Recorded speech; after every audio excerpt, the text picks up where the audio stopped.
dejemos para más adelante los fines que los dioses se proponen con estas iluminaciones y ahondemos en cómo se realizan, es decir, cómo ellos logran la difícil tarea de romper la barrera que los separa de nosotros y de conseguir manipular nuestra mente y ponerla a su servicio, y todo esto sin que nos demos cuenta. En realidad llegan aún a más, han conseguido desde hace ya milenios, no solo que no nos demos cuenta de su manipulación, sino que las autoridades y poderes constituidos acallen de mil sutiles o violentas maneras las voces de todos aquellos que denuncien tal situación. Recuerdo que en mis estudios de teología en la Universidad de Comillas, el profesor del Tratado de Ecclesia, hacía mucho hincapié en la importancia de la palabra de Cristo Masefeusate, que traducida del griego, significa haceos discípulos, pero en un sentido activo, es decir, lograd que otros se hagan discípulos vuestros. En la nueva teología de los dioses, esta palabra sigue teniendo una similar importancia.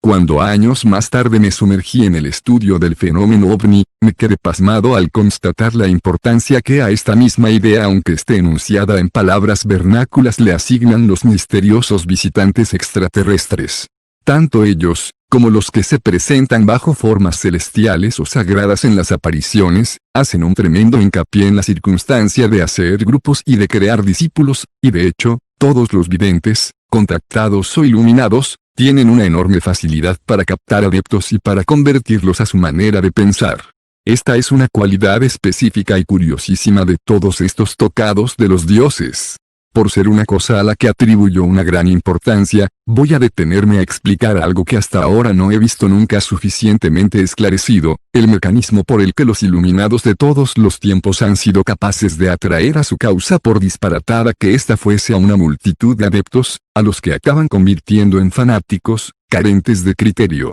Cuando un ser humano tiene una aparición real de algún tipo, descarto aquí a toda clase de psicóticos y alucinados, con sus visiones puramente subjetivas, su psiquismo tiene o sufre unas profundas alteraciones, aunque esto no sea visible fácilmente. En realidad, deberíamos decir cuando un ser humano es víctima de una aparición, por más que en esta aparición él crea que el que se le ha aparecido es Dios, y por más que haya sentido su ser inundado por la presencia divina. Como dijimos más arriba, se trata ni más ni menos que de una violación psíquica y en gran parte también física. La alteración más profunda que padece es en su cerebro, y hecho a la larga, con una enorme frecuencia, los que han sido víctimas de un fenómeno de esa clase, suelen terminar sus días bastante desquiciados, cuando no han optado por quitarse la vida o por abandonar por completo a su familia, profesión, etc. Pero en un principio, esta alteración solo se echa de ver en un sentido positivo, es decir, se nota en ellos una ampliación de su inteligencia y unas cualidades mentales que no poseían antes de la experiencia.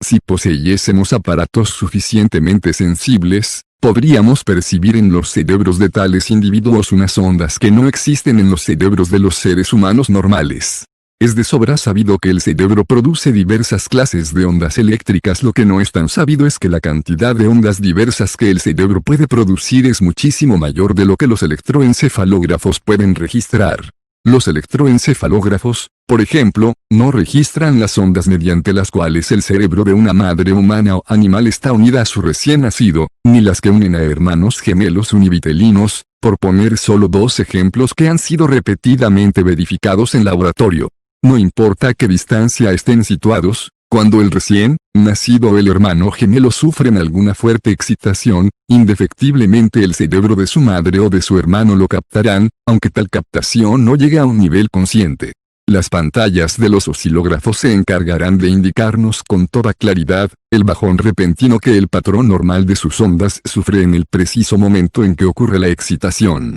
Este bajón es una señal inequívoca de que un cerebro está captando las ondas que el otro cerebro está emitiendo. Pues bien, los cerebros de ciertos individuos